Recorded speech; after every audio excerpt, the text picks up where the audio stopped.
আমি যদি আমার মৃত্যুর আগে একটা শেষ চিঠি লেখার সুযোগ পাই তাহলে চিঠিটা কিছুটা এমন হবে। চিঠির টাইটেল হবে একটি ব্যর্থ জীবনের শেষ চিঠি। চিঠিটা আমি পৃথিবীকে উদ্দেশ্য করে লিখব, কারণ কোনো মানুষের এত সময় নেই যে ধৈর্য ধরে আমার চিঠিটা পড়বে। প্রিয় পৃথিবী, আমি জানি আমার নাম তোমার কাছে তেমন কোনো অর্থ বহন করে না।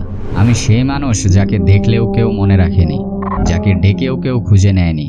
সারাটা জীবন আমি দৌড়িয়েছি সফলতার পিছে, স্বীকৃতির পিছে, আর সবচেয়ে বড় কথা ভালোবাসার পিছে।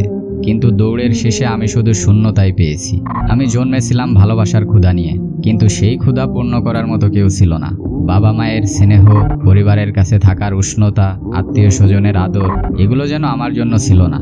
আমি দূরে দূরে থেকেছি, ভেবেছিলাম একদিন কিছু হব, কিছু করব, সবাই আমার দিকে তাকিয়ে বলবে সে আমাদের গর্ব।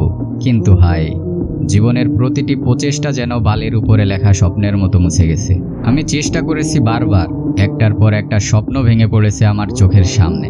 আমি হেরে গেছি, কিন্তু থামিনি, কারণ ভেবেছিলাম হয়তো পরের বার সবাই আমাকে দেখবে, আমাকে ভালোবাসবে, আমার নাম ধরে ডাকবে সম্মানের সাথে। আজ এতদিন পর দাঁড়িয়ে বুঝতে পারছি, ভালোবাসা কেনা যায় না সফলতা দিয়ে, সম্মান অর্জন করা যায় না শুধু দৌড়ে। আর আমি তো শুধু দৌড়েছি, কারো কাছে পৌঁছাতে পারিনি।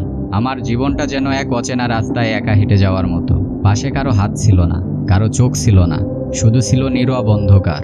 আমি মরার আগে শুধু বলতে চাই, আমি মানুষ ছিলাম, আমারও ভালোবাসার প্রয়োজন ছিল। আমি শুধু চেয়েছিলাম কেউ একবার অন্তর দিয়ে বলুক তুমি একা নও, কিন্তু কেউ বলেনি। আর আমি আজ যাচ্ছি একদম একা, যেমন একা নিয়ে এসেছিলাম আমাকে এই পৃথিবীতে।